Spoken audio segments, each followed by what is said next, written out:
자, 여러분 오늘 브리핑에서는 지금 글로벌 거시경제와 지정학적 긴장, 그리고 이 복잡하게 얽힌 체스판 위에서 비트코인 시장이 도대체 어떻게 움직이고 있는지 그 핵심만 딱 짚어드리겠습니다. 안녕하세요. 오늘의 트렌디한 뉴스를 이야기로 풀어드리는 뉴스 브리핑 시작하겠습니다. 내용이 도움이 되신다면 좋아요를 눌러주세요. 영상 제작에 큰 도움이 됩니다. 그럼 오늘의 핵심 동향 바로 살펴보겠습니다. 오늘 다룰 5가지 주요 아젠다를 빠르게 훑어볼까요?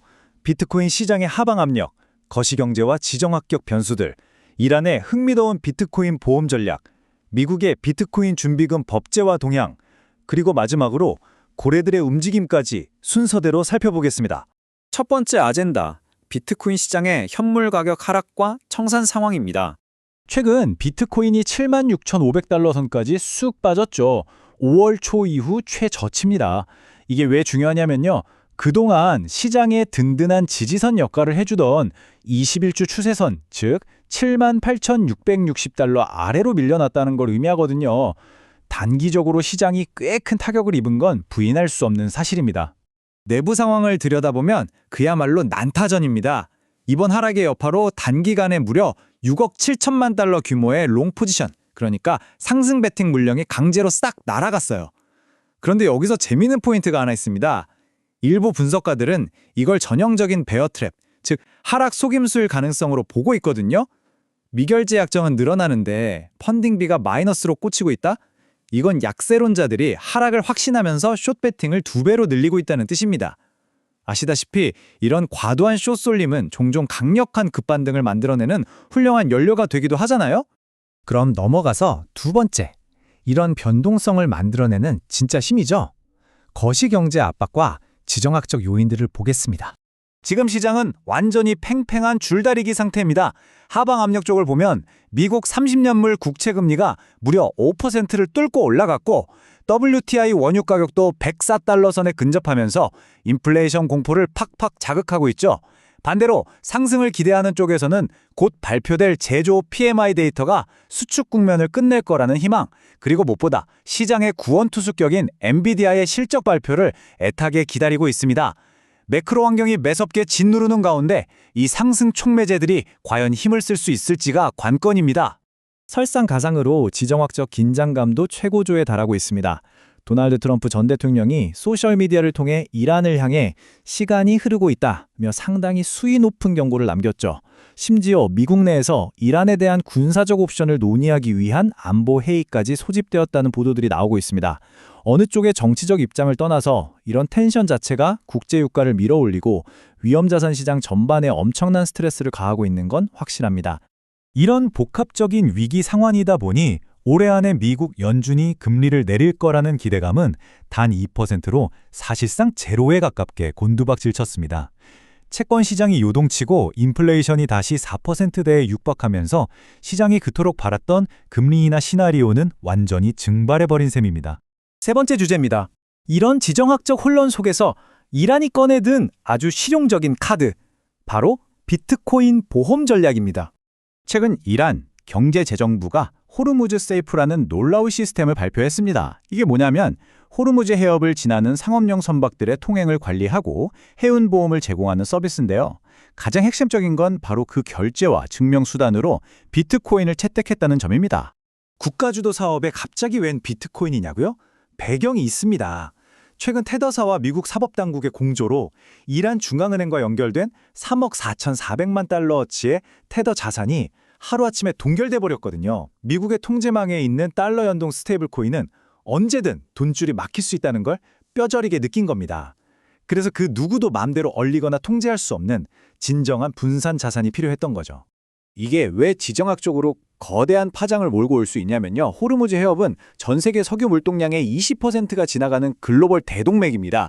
이란은 이곳을 지나는 선박 한 척당 통행료를 대략 200만 달러 규모의 비트코인으로 내게끔 설계했어요. 글로벌 은행망을 거치지 않고 비트코인의 무허가적 특성을 무기로 미국의 제재를 완전히 우회하겠다는 겁니다. 만약 이 시스템이 본격적으로 돌아가면 엄청난 양의 비트코인이 국가금고로 블랙홀처럼 빨려 들어가며 전 세계적인 비트코인 공급 충격을 촉발할 수도 있습니다. 다음 네 번째, 이에 맞서는 미국의 방어적 움직임, 전략적 비트코인 준비금의 법제화 추진 상황입니다.